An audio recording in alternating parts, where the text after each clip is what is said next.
first of all, so exciting to see so many of you here, and even thinking over some of the emails that we've gotten of people who are interested and couldn't be here this morning. It is just a joy to know that this is on your heart, something you're interested in.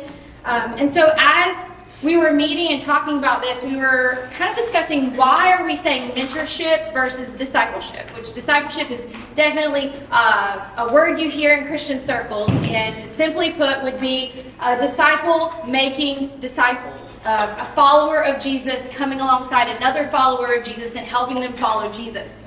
But we use the word mentorship specifically because we wanted to create a place where that could happen in a one-on-one relationship. And the women's deacons had actually had some women express a desire to have relationships with women across generations who were just kind of not sure how to pursue that. And so the women's deacons wanted to make that possible. And so we're saying that it is a mentorship, but it is a place where discipleship will happen. So discipleship you can think of as the actual process. And so together, we hope to help one another follow Jesus. Now, before we go much further, I do want to give you a big picture mindset of this. Because it's easy to come to a mentoring one-on-one relationship and only think about what you need, or only think about what the other person needs, or about your own obedience. But the truth is that Jesus himself called us to build his church. In Matthew 28, he commanded us to make disciples. In the book of Jude, Jude says, build yourself up in the faith. Peter calls us to use our gifts to serve others. Paul tells us to speak the truth in love so that your church will become mature. That's in Ephesians 4.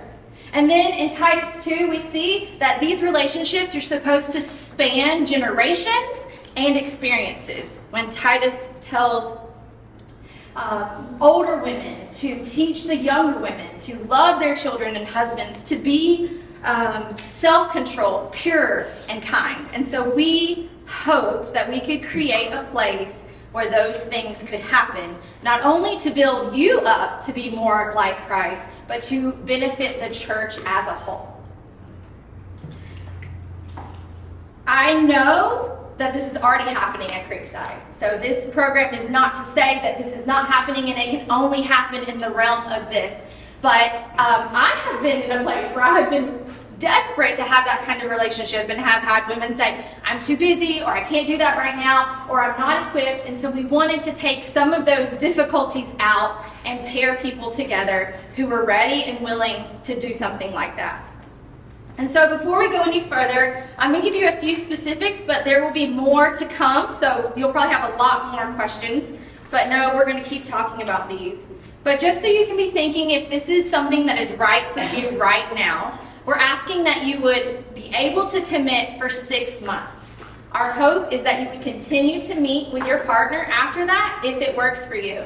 If not, if you need to take a break, that would be a good time to do it. If you would like to maybe get back in the mix and get paired up with something different, that would be a good time to do it.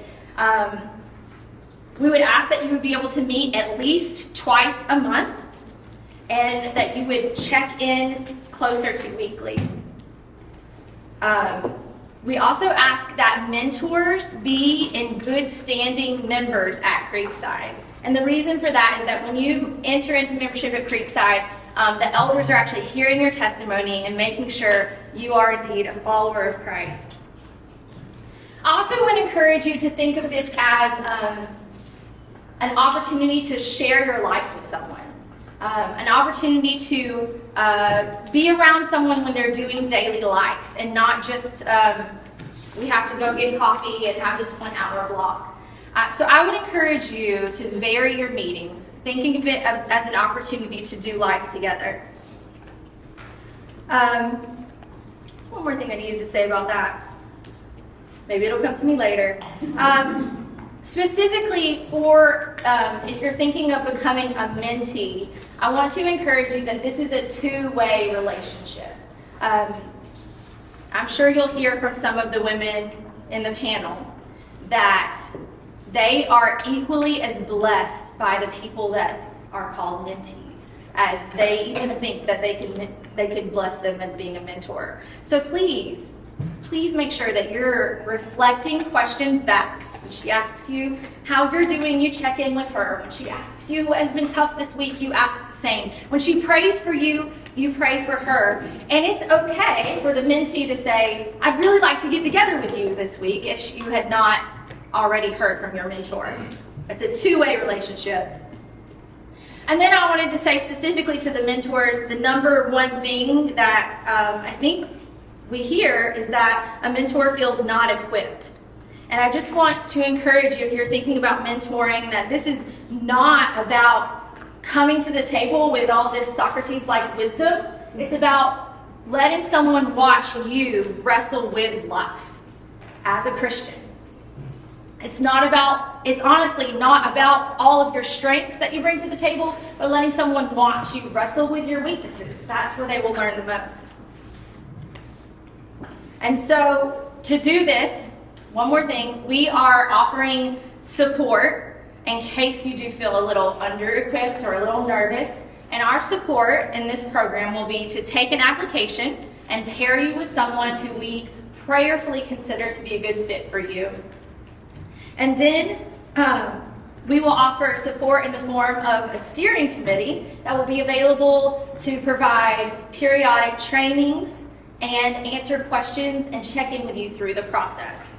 And so our next item of business is a panel. So to introduce the panel, which is the steering committee, I'm going to show you the faces of the people who you would reach out to if you had any concerns or questions, or if things were going well or if things were going difficult, so that we could help you. So if these people would come and have a seat.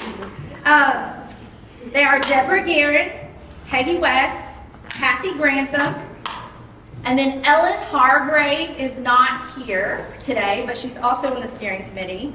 And then I am the luckiest person in the world because I've got to spend so much time with these women as we've been thinking about this program. So we're going to do a little panel discussion, ask some questions about mentorship, hopefully answer some of the things you might be thinking about as well. And Hannah's going to be our moderator.